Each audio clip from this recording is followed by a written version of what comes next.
The Tax Rep podcast is now proudly partnered with NiceJob, the experts in reputation marketing. Reviews are so important for attracting new clients. Before NiceJob, I would ask people to leave reviews, but they would usually forget, and I didn't have a way to stay on top and remember to follow up with them. That's where NiceJob comes in. Their smart follow-up campaign recognizes who hasn't left a review yet and automatically sends carefully timed reminders that can increase your chances of getting a review by 300%. I tried NiceJob for Tax Rep, and it's been a game changer. We added 33 five-star reviews in our first month, and our Google business profile is like a magnet for new customers. You can try NiceJob for free for 14 days and get 50% off your first 3 months by visiting nicejob.grsm.io/taxrep. nicejob.grsm.io/taxrep. I'm going to put a link in the description of the podcast. Try it. It will be a game changer for your business as well. Hey, everyone. Thanks for joining us on this week's Tax Rep Network podcast. I am Eric Green. I am joined by my friend, Oscar Wimshurst. And if you don't know Oscar, he is head of marketing now. Is that what we call you? Yeah, one day. I'm like I guess I'm head of partnerships. Head of partnerships at NiceJob. Now, if you don't know what NiceJob is, it's a game changer. I was very excited when I discovered it, and so I'm like, we got to get Oscar on the program. And so, what night? Actually, what, Oscar? I'll let you say. What does NiceJob do? Yeah, so NiceJob, we call ourselves a reputation marketing platform, and that's a bit of a jumble of words, but simply put, we help folks that own service businesses. So it could be home services, but a lot of professional service business owners, so accountants, lawyers, etc. We help them get more reviews for their business in places that matter.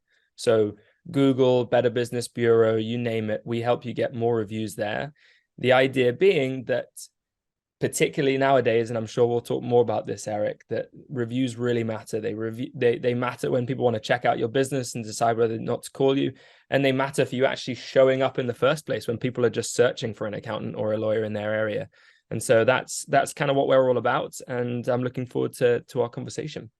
Yeah, no, I mean, review, like you said, reviews are very important. I mean, if you're listening to this, just think about your own behavior. How often do you go and check someone out? The first thing I do is I look at the Google reviews, right? One, to see, have a lot of people reviewed them.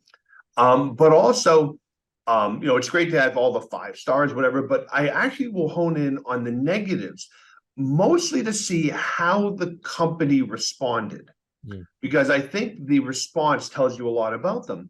And so if you're like me, we ask people for reviews.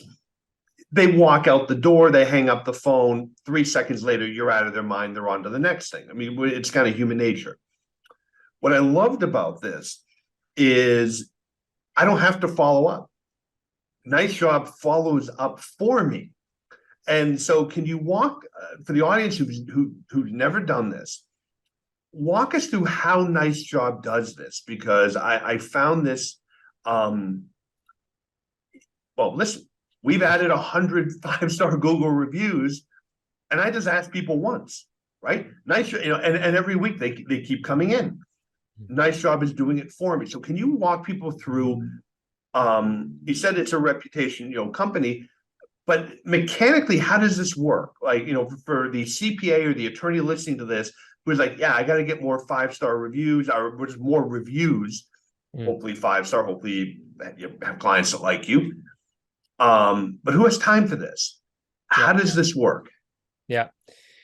The mechanics behind the software really kind of follow a couple of principles. The first one is we want to make it really easy for our customers, so the CPAs and the accountants, we want to make it really easy for them to ask for reviews, because and I'm sure different business owners, yourself included, have experienced this. It can be a bit of a pain to just remember.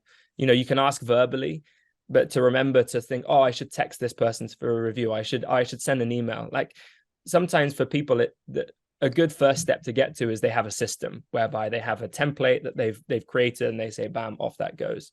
But just as you were saying, Eric, like, and I know this, and I work for a reviews company, right? But I am as guilty of this as anyone, in that I can go to a restaurant, I can think, oh, I really want to, this is awesome, I'm going to leave them a great review. Half an hour later, by the time I've driven home, I've forgotten, and it never happens. And that's like, if you're a CPA or a tax professional listening to this, your clients will do that as well.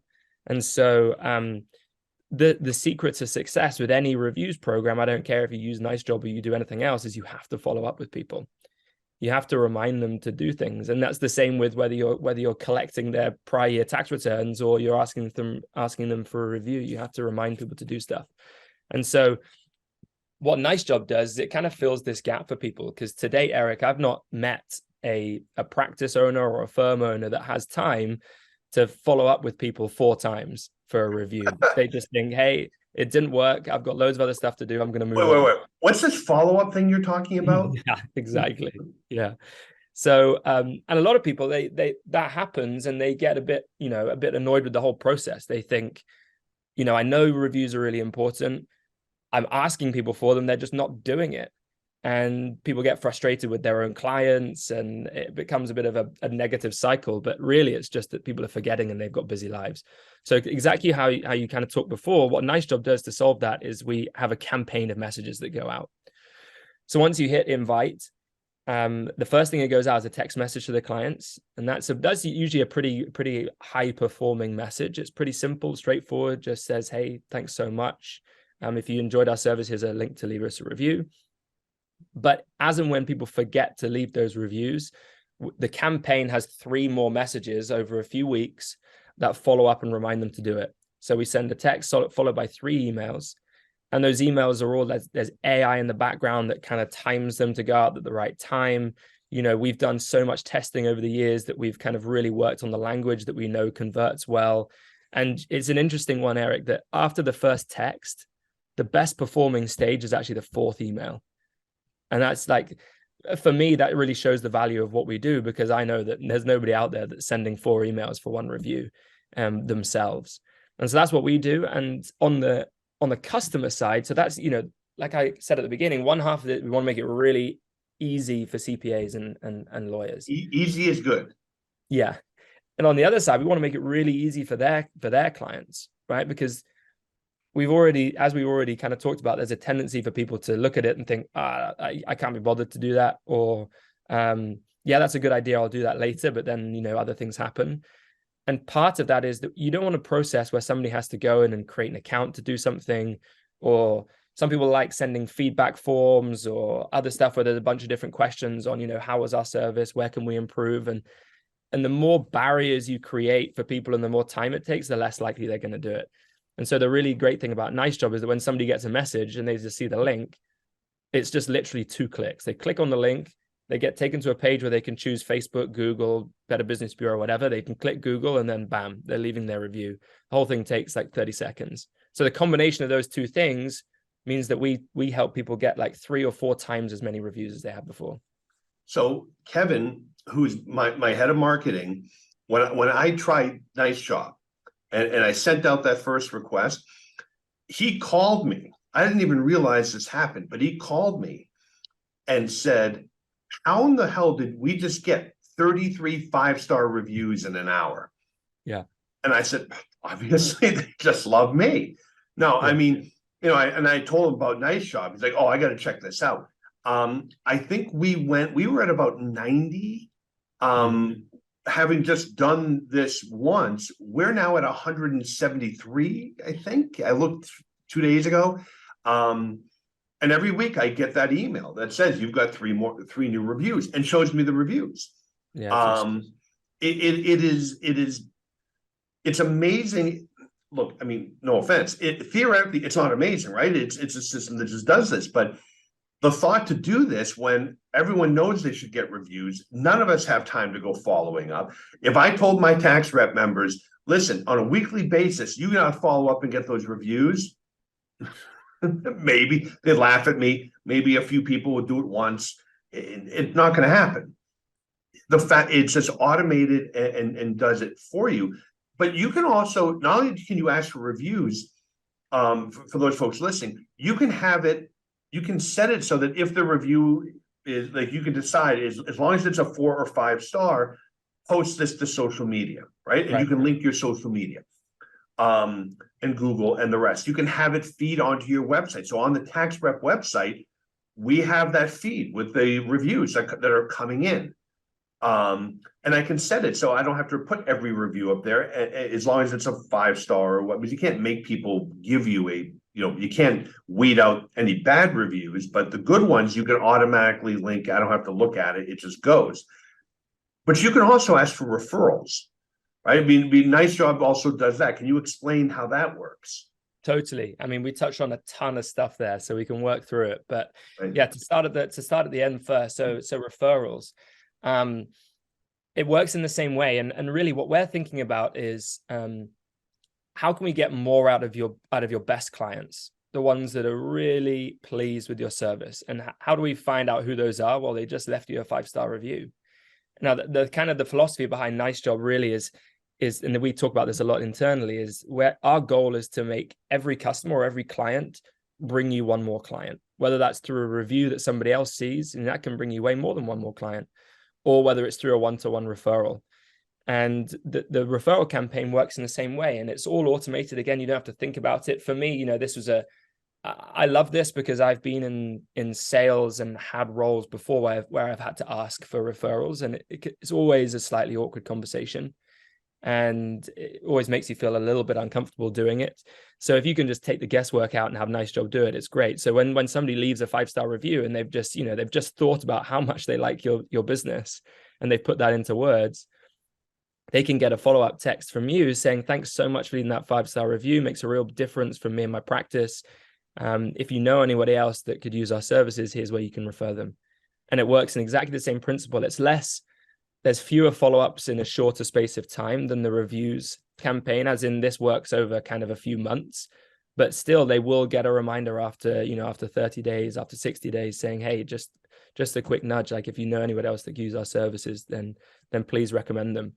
And yeah, we're having great success with that. It's a relatively new addition to the platform, so we're working on it the whole time, but people love it. It's great. One other thing, so a couple other things I wanted to touch on. Firstly, was you talked about the amazing impact you had with NiceJob in a really quick period of time, and that's actually a really cool part of the way that we onboard new customers. And so everybody can get this, in that what people typically do when they come to us is they're like, right, I've got X many customers, or I've got X many clients. Like, I want to get reviews from these people. And what we can do is we can just load them all up into NiceJob, and we can just send them all a campaign. And it's an amazing way of just getting really quick results and getting benefit out of the platform, even during a 2-week free trial, which we offer. So you can get all of that like completely for free, which is amazing. Once you're up and running, that's when we kind of set and optimize the software so that as and when you're bringing new customers in and doing new pieces of work for people, we can show you how to kind of get a steady stream of ongoing reviews as well, which is cool. And then the last thing, Eric, before we can talk about something else, but you did talk a little bit about the widgets and the social sharing. Right. It's kind of like the third pillar, if you will, of the product. So one of it is we make it really easy for you to ask for referrals. We make it really easy for your clients to reviews. They're both the same. Really easy for your clients to leave them. And then the third part is like, what are you doing with those reviews? I talk about this with people the whole time, because reviews are really, really important just for your kind of your Google profile, for people checking out your business. If they want to go have a look at you on Better Business Bureau or whatever, and they see great things about you, then that's one really, really good reason to have reviews. But if you're a little bit more proactive about it, you can achieve so much more. Like if you take an approach of being like, right, I want more people to know about these reviews, because that's going to next, if people see a bunch of posts on Facebook of really, really positive reviews about my business, sure, it might not make an impact then, but you know that when they have a tax problem, they're going to think about that stuff that they saw on Facebook, and it's not going to be your marketing material. It's going to be actual real people reviewing your service, which is incredibly powerful. And then with the website widgets, again, they're so cool, because again, it works almost like a 1-2 punch. I think I put this in the video for your members. Like on the one side, you're getting more traffic to your website because you're showing up on Google in more places because you have all these reviews, and when people are searching for tax help, you're popping up. And then when they're getting to your website, they're seeing like a whole page of amazing reviews. And like you said, you can make sure you're filtering out anything you don't want to appear on there. So if a customer ends up, or a potential client ends up on your website and sees a page of 50 5-star reviews, all from different places, from Google, from Facebook, from Better Business Bureau, I mean, it's going to do amazing things for your conversion of that site and people actually picking up the phone and calling you. No, it's and in fact, for those listening, when Oscar's right, when you first start, first of all, you can upload through an Excel spreadsheet. You don't have to sit inputting them one by one, which is really helpful. Yeah. So I upload, right, the members, and out it goes. I initially had connected all of the social media, and I remember, as I mentioned, we got like 33 5-star reviews in like 30 minutes, 40 minutes, whatever it was. Well, the problem is they're all flowing out to Facebook and LinkedIn. So it looked a little stupid, quite frankly, to have them one after the other. Some of my friends, colleagues of mine were like, what are you doing? You're just posting reviews. So maybe that's not the greatest thing initially, but then you can go in individually and post them. But after that, when it's more, because what will happen is you get the huge spike, right? When all the people I already have give us the reviews. And then it goes, and hopefully it's a consistent trickle, which is what I'm seeing, a consistent, as new people come in, we're getting those reviews. Then you might want to have them automatically post, because you're not going to be posting 35 at a clip, right? It'll be one here, one there as you go. Yeah, that's the idea. I mean, and this, Eric, as a marketing guy, that it's another thing that takes time, thinking about what my content strategy is going to be. Am I being consistent? Am I making sure that I'm posting all the time so I'm showing up? And if you can just turn this on so it automates it, again, it's just another thing you don't have to spend time on. Right. No, absolutely. On another note, and I've had this, what do you do? I mean, given that you're in the business, what do we do about somebody that gives you a bad review? Yeah. I mean, and I've had, I had somebody, I had somebody gave us a 1 out of 5 stars, no comment, and frankly, they're not a tax rep member and never have been. Mm-hmm. So, I mean, we can get into, I can tell you what I did, but what is your advice to those folks who say, look, I'm going to ask for these reviews. What if I start getting, what if I get some bad reviews? What are the best practices, I guess, for dealing with that? Yeah, great question. I think, the sad thing is it is like an inevitability for most people, that you're always going to have some people that you catch on a bad day. And I think particularly in, Eric and you and I have discussed this before, that particularly in the tax representation space, it's an amazingly emotional environment, and people have a lot invested, and people can get worked up in certain situations. And so people should be ready for this to happen. I'm not saying that it's going to be a regular thing, but it is something that can happen, and it's good to have a plan of how you're going to approach it. Couple of thoughts. Firstly is, there are such things as like fraudulent and completely false reviews, which are going to happen. I see these things on Facebook the whole time, people leaving these crazy reviews about, Bitcoin trading or other stuff that has nothing to do with your business page. Right. And we talk to a lot of our customers and other people in the industry about, what's the right approach here? Do you invest a lot of time and energy going to Google and getting them to look at this review and maybe taking it down? And my view on it is that unless it's like an endemic issue where you have loads of them, it's probably not worth a lot of your time and effort to go over to Google and get them to look at it. If you think about the size disparity, like, you're going to have a really hard time getting them to really kind of focus on your case and be as responsive as you want. Probably the best approach with those kind of fraudulent ones is just to comment super simple, like, hey, we have no record of you on our system. If you feel like something went wrong, feel free to give me a call. And really that approach follows a lot of what we think is the best practice. Really you want to make sure that you acknowledge the review. You want to keep your response really short. You definitely don't want to get into any kind of argument in a public place with a client. And you want to try and take it offline as quickly as you can. You just want to give them an option to reach out to you and to resolve the issue. And that's kind of the best practices. I mean, interestingly, I live in Canada right now, and I'm going back home a bunch of times to visit family in the UK, and I'm always looking at flights. I'm always trying to find the cheapest ones. And the other day I was looking at this airline which had terrible reviews, but they were so cheap, the tickets. I was thinking, I wonder if I can fly on this one, but the reviews were so bad. And what really was a turn off for me is I was reading all the responses from the airline, and they were all so aggressive and just being like, no, you did this wrong. You did this wrong. We did everything right.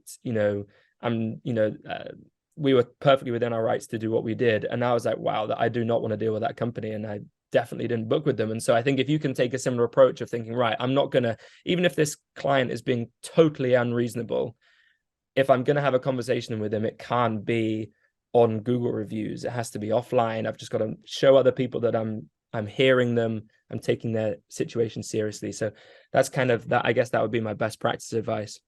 Right. No, with that one star that we basically posted very simply, can you please contact us, so we can help you with whatever your issue is, because we have no record of you, ever being a tax rep member. Yeah. And the hope is that somebody would see that and say, we responded professionally, and also note, we have no record of you being a tax rep member. Could you, please contact us? Yeah. This is something bogus. Yeah. I think if you think about what's actually going on when people are looking at this, like the people that you care about, right, are prospective clients, prospective tax rep members that are checking things out on Google, and they're going and reading these reviews. And what I think what a lot of people do is they get caught up in the moment and they react emotionally and type a whole bunch of stuff out that really doesn't serve any interest in the long run. Right. Really, all people care about in the long run, they don't really care even what the review says. It's like, well, how did the company respond? How did they deal with this that happened? And if you can just demonstrate that sort of stuff, if anything, it can be an actually net benefit for you as a business. I mean, I know personally, if I'm looking at online reviews for a different service and I see one where they've got, I don't know, 25-star spotless reviews, and I see another one that has 30 or 40 reviews and maybe it's like a 4.7 or a 4.8, I probably trust the second one a bit more, because I feel like those reviews are authentic, they're genuine, stuff's actually out there, real life situations are happening, rather than the one that's like this spotless, nothing ever goes wrong kind of company. Right. Now, there's an old saying here in the US, never wrestle with a pig, because all you do is end up muddy. I can imagine. Yeah. And it's, to get in there with the name calling and push back. First of all, it's a turn off. But yeah, no, I think it's great advice is to, you do respond, don't ignore it, and respond professionally. And I think you're right. I think what it does is it gives some comfort to people who are considering doing business with you, that look, even if something goes wrong, they're reasonable to deal with. Yeah. And what people are looking for is they're looking for patterns. And as long as it's not something that, if you're seeing the same thing come back on a bad review 5 or 6 times, something that you need to change something internally. And I think it's important to have a bit of self-awareness and look, well, this is a pattern. But if it's just a one-off, like, people are going to probably look at a few more reviews, see that it never happened again, and feel fine. The other thing you can do is that when you address it, and we see this as successful quite a lot, is that if you do a quick response to somebody, say, hey, really want to sort this out for you, give me a quick call on this number or shoot me an email and we'll see if we can figure it out. If that then happens and you speak to the customer and sort things out, ask them to go back and edit that review and just say, hey, on this date, I spoke to them, they sorted it all out. Because that can, again, that can be hugely powerful if you see that sort of thing happening. No, absolutely. So for the folks listening, just if you're wondering, NiceJob. It's an amazing service. It is reasonably inexpensive. And we have a special for our tax rep listeners. But as Oscar mentioned, first 2 weeks, it's a free trial. So you can actually get some really powerful results. Normally after that, it's $75 a month. We have a 50% deal for the first 3 months. So you can get it for $37.50. So you have 3.5 months to really see the power and pile up those great reviews. And you know, it's a no-brainer. I mean, my tax rep members, some of them, by the way, I think, you know, some of them were already using Yeah. the service. So when I talked about it internally in one of our internal trainings, I had some members saying, "Oh, NiceJob's awesome," and I was like, "Well, I wish somebody had told me about it sooner because we could have used it." But it really is kind of a no-brainer in terms of services, and that we get pitched stuff all the time. This one is easy. It's easy to use. It's necessary, and it's fairly inexpensive. I mean, in terms of investment, it's nothing. Especially when you look at the benefit of having all of those reviews and the reputation enhancement online that you get from that. And that's where everyone's customers are. I think 93% of all, at least Americans, start their search for anything on the internet and almost always on a smartphone.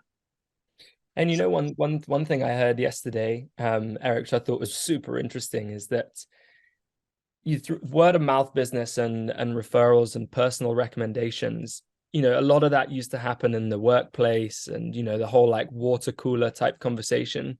Yep.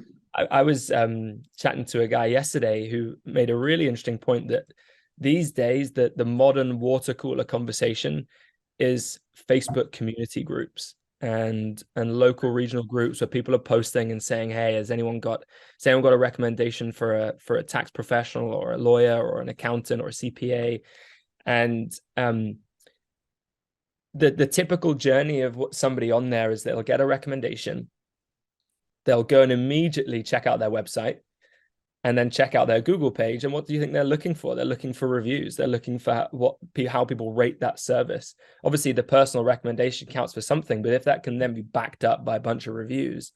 And one thing that's really important as well is, and not only for Google's algorithm, but also for kind of consumer psychology, is you want those reviews to be fairly recent, and you want to kind of have a steady stream of the things.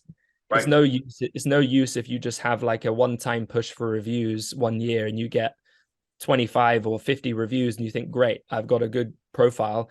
Then you do nothing for a year. The moment somebody goes and checks out your business thinking, well, I know he was great a year ago, but what's everything been like? You know, what are people that are seeing him this week? What's their experience? I'm being way too gendered. But yeah, I mean, it's just, you know, there's so much to say about the way people now shop online that shows you the power of reviews. I can tell you one quick story, actually, Eric, about something that happened to me this summer. My parents were out visiting me in Vancouver, first time in 3 years because of the whole COVID situation, which was great. And we were driving around on Vancouver Island, which is if nobody's ever been to it, it's incredible. I think proper Pacific Northwest, massive old trees everywhere, Forest Service roads, bears, all this sort of stuff. We're driving along in my old Subaru with my parents, and we hit this kind of big pothole in the road. Terrible, like a big bang, and then immediately some crunch is just happening in my car, and I'm really stressed about it. Finally, when we get back into kind of cell service, I'm immediately thinking, right, I need to go get this checked out. I've got another week on this island with mum and dad. You know, I need a functional car. And so it's a bit of an emergency kind of emotional situation. All I do is just go onto Google and I search mechanic near me. And all that I look at, and bang, what do I get? I get a Google result. I get a couple of ads at the top, which I kind of quickly skip past. And then I get this Google Maps screenshot kind of thing, where you get the map of the area, and then you get 3 suggestions from Google that match your search. And all I did was I looked at the rating, the number of reviews, read a few, and then chose one and called them. I don't remember the name of that business. And I know that this is not necessarily the relationship that tax pros want with their clients ongoing, but that just shows how people find people online. And particularly in something like tax, where if you think about, again, the mindset of your potential client, they've just got a letter from the IRS.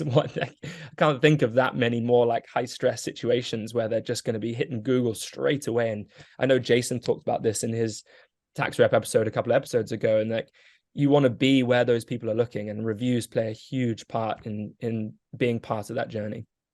Well, especially when so many of my tax rep members and professionals in general are trying to generate leads, right? And you want people to notice you and go out and they look at your website. But like you said, they're going to go then move to the reviews. If you don't have reviews, or not very many, that's actually a turnoff. And so what's the point in doing all of this marketing to try to, lead generation, right? Try to drive leads to your website if, or to your listing or your Facebook page or wherever, if you don't have reviews. Because again, think about your own behavior. Like you, the first thing I do is go to the reviews. And I've seen some cool stuff like on Instagram, right? Some piece of clothing or whatever. And I'm like, that looks really cool. And then if I see a bunch of negative reviews or a problem that seems to be coming up consistently, I'm not ordering. Yeah, you're so right. And it's kind of this, it's exactly what we've just been talking about, being like, if you're investing in lead gen and that's important, but you're not thinking about your reputation and what people are reading about your business, then you're only really doing one half of the thing. And it means that the leads that do convert are costing you proportionally way more than they should. If you can convert a higher percentage of the leads that you're driving to your business, the cost of each one of those leads goes down and you become a more profitable practice. So there's so many benefits to having a great online presence and reputation. Oh, I agree. So listen, Oscar, thank you for taking the time. Everyone listening in, I'll put the link below to the special page with that 50%, the 2 free weeks and the 50% discount. Go check out NiceJob. It will, like as we've said, you'll get those reviews. It will make your life easier, and it is critical to your marketing effort. But even frankly, just for your ongoing clients, you want them to see the reviews, and because I'm sure you'll all get great reviews. In the event you get a negative review, like Oscar said, the best advice: deal with it professionally. Do not get, even if they're wrong. There's a time and place, and online getting into a mudslinging battle with somebody is not the way to do it. But go get those reviews. It will be critical to your marketing effort, critical to your ongoing presence online.